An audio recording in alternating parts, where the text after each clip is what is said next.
So thought we'd start off with a fun one. So you obviously have been in sports for a long time, worked for a handful of leagues around a lot of sort of great leaders.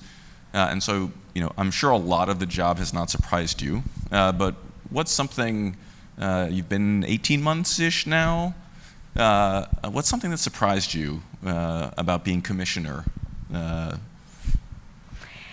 A few things. Well, first of all, nice to be here with all of you, and I understand this is the first of its kind, having more thought leadership discussion with membership, and I think it's great. So kudos to you, JT, for innovating on what I know is a very important convening for the soccer community.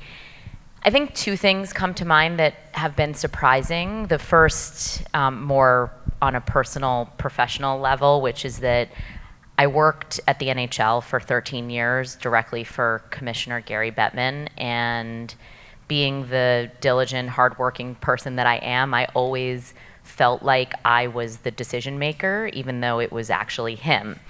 And I always put myself in his shoes when I would get assignments or I'd be asked to research and make a recommendation to him. And when he made decisions, I actually believed it was me.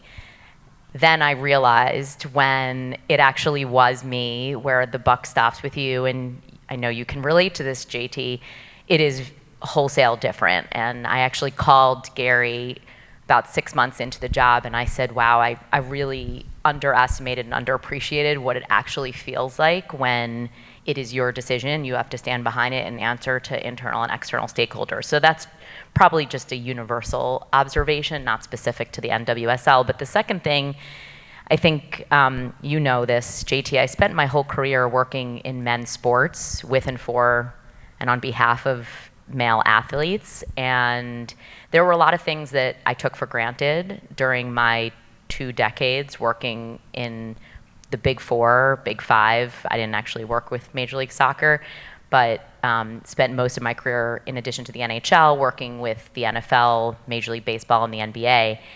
And the ways in which value is measured, the way that business is conducted, the expectations on how you prove your value proposition and return on investment is just different in men's sports, in part because they've been around for decades, but also because the expectation is that default is a good investment.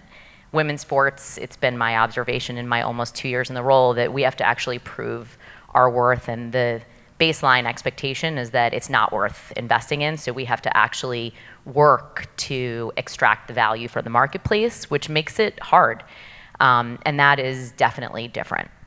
Great, I'm actually glad you brought that up because one of the things that I've long believed, and I know Cindy shares this, is that critical to the continued success of soccer in this country is the growth and the commercial growth of our professional leagues. And a big part of that is investment. And a big part of your job is convincing people to invest in the league, to invest in teams. So let's say someone in the audience is a potential investor in NWSL. What are some of the things that they should be excited about? Why should they invest in our sport and in your league? Yeah, and this is what I spend most of my time doing, which is talking to potential investors who either want to invest in our teams on a limited partner basis or on a control general partner basis. And I start from sort of the baseline of sports as an investment asset, which is that if you look at the history of professional sports in the US in particular, you can see that it outperforms almost every other asset class over the long term. And so if you, said investor, are a long-term investor looking to build enterprise value, want hopefully an intergenerational asset, it stands the test of time. And we have countless proofs to that effect. If you look at the valuations in other sports, you can see that over time, MLS is a perfect example where in just 2 to 3 decades, they're now selling franchises for $500 million. And so if you do all the right things, it will build enterprise value. And in our growth trajectory, we are extremely early in that process. And being what is finishing our 11th season, but really I like to say from a business perspective, we're really only in our second or third season because, as you know, in the evolution of our league, we've only been independent for just a couple of seasons. And so for the first time over the last 2 years, we've been making business decisions for the sole benefit and interest of what is the best use of resources and how are we going to invest to grow for the future. And so those are just sort of first principles business foundational elements. I think secondly, if you look at the external factors across certainly our country, but globally as well, there's just a huge interest in investing in women and girls.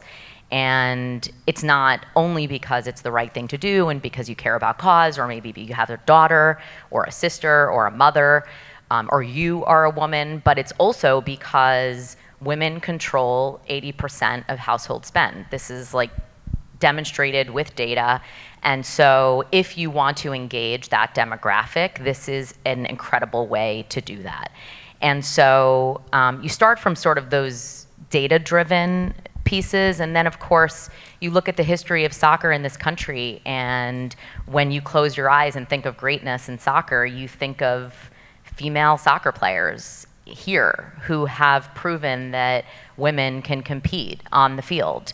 And with that as the foundation, those three elements, it's actually not a hard sell. Extracting investment from our owners has been on the spectrum of things that are easy to hard, I would say on the easier side, and really was driven by process and building competitive tension in the marketplace.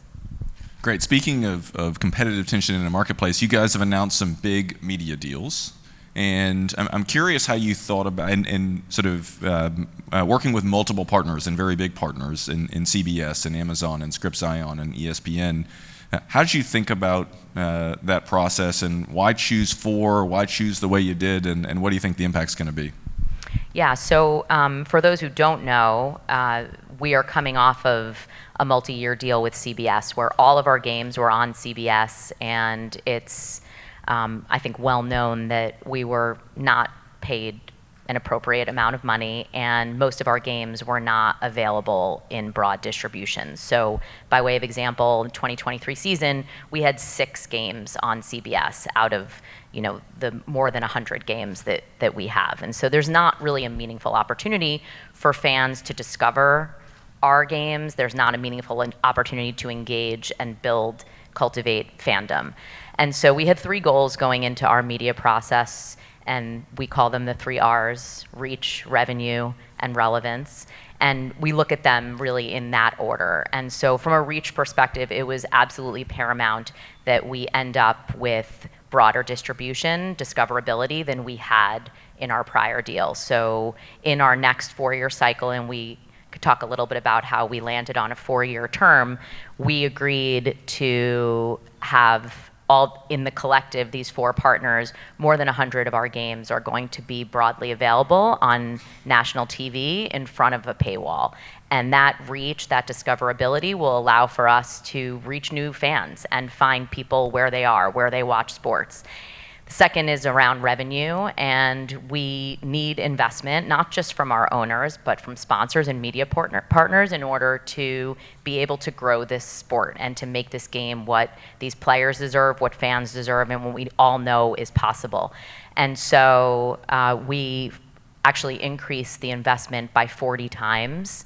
Typical media rights cycle to manage expectations is 2 to 3 times cycle over cycle. So what we achieved was absolutely incredible, particularly with the fragmentation and consolidation that's happening all across the media industry, layoffs everywhere at every single media company. And so we're super proud of that. And over the 4-year term, we got a collective investment of $250 million.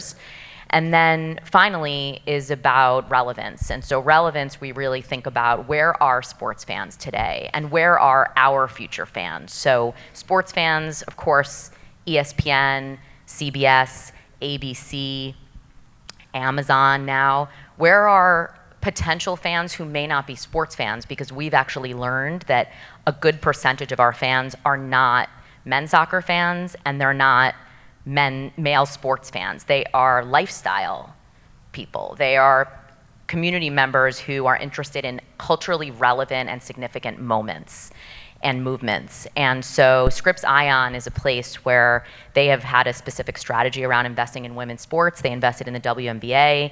There's incredible growth happening with those new types of fans. So those were really the three goals. And we went to the marketplace and really approached it from let's send out an RFP and get as much interest as we can. And what we learned is that carving up our package and not living all on one platform allowed us to maximize all three of those specific goals around reach, revenue, and relevance. Great. A lot of the discussions we've had have been around how do you attract and keep the best players in the world in the NWSL. So we've talked about the pitch to investors. What's the pitch to players? Why should players or coaches want to be in the NWSL? Yeah, this is a really important one, particularly as we think about future expansion, which there's incredible demand for teams, but we have to expand judiciously and carefully because our goals are to be the best league in the world. And in order to be the best league in the world, we need the best players to want to play here. So what is our value proposition? Number one, unequivocally, the competitiveness of our league is absolutely the best in the world. And I'd actually put it up against not just global women's soccer leagues, but any professional sports league. Last season, the 2023 season, between team 1 and 12, we had 14 points that concluded the regular season between the top and the bottom team. Gotham, we heard Nathan say this in his speech earlier today, went from last to first season over season. So that is just incredible. And when we look at other top professional women's leagues like La Liga in Spain or WSL or Bundesliga, the difference between the top and the bottom team is around 40 to 50 points. So that in and of itself is a huge attraction to players who want to improve and want to professionally develop. And I use as an anecdote when Esther Gonzalez signed with Gotham this season, post World Cup she played for Spain after winning the World Cup. And she was interviewed after they won the championship, and they said to her, hey, what was it like playing in the NWSL, and would you recommend it? This is like the most important thing is our NPS. Like, would you recommend it to a friend? She said, playing in the NWSL is like playing in Champions League for every single game. There's no better selling point that I could think of for players who are super competitive and want to compete and be tested in every single game, whether it's the beginning of the season, the middle of the season, or the end of the season. The second value proposition I would say is really around infrastructure and our standards. We have worked really hard, particularly post Yates and joint investigation, to level up the investment around the players. So we have minimum staffing requirements for technical staff. We have minimum standards as it relates to infrastructure. More than half of our teams are either have or in the process of building dedicated training facilities so that these athletes can actually get the professional development that they deserve so they can be their best. We also have invested, as you know, and in partnership with US Soccer on all of the systemic reform and culture work, and we're just super proud of that effort, and in particular the way that players have responded when, 2 years ago we had players saying they had concerns about wanting to play in the league, and now those very same players are promoting the league, excited about the league, wanting to invest in the league as they retire out of the game, work with the league. I just couldn't think of a better example. And some of the areas that we're thinking about for the future in terms of how we continue to improve is continuing to think holistically about how we both invest in, with US Soccer and many of the stakeholders in this room, the pipeline so that the path for players becomes clearer and that there's investment in every step of the player's development so that the best players in the world are still here in the US. We need for that to be true. We want for that to be true, and that's one of the reasons our partnership and our work together is so important. We also need to do more to attract international talent. And we have seen the level of investment that has come around the world. And because of that, we want to be able to bring those players here. In this last transfer window, over the last month. We made a bunch of changes that we were hopeful would actually bring top international talent into our league, and we signed 22 players, 22 of the top players in the world who came over from Arsenal and Chelsea and Real Madrid and Barcelona and Man City and Man U, and those players are going to be integrating into all of our teams, and we think it's just going to continue to make the value proposition of playing in the NWSL, if you are a player, if you are a coach, even more compelling. Amazing. So now let's shift to a fan. So season's coming up soon. First game is when? March 15th. March 15th in?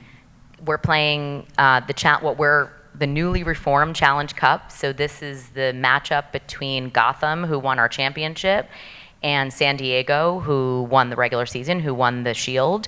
And they're going to be playing the Challenge Cup on March 15th in New Jersey, at Gotham, and it'll be on Amazon Prime at 8 p.m. Our regular season kicks off the next day, and this will be another good topic for us to hit on.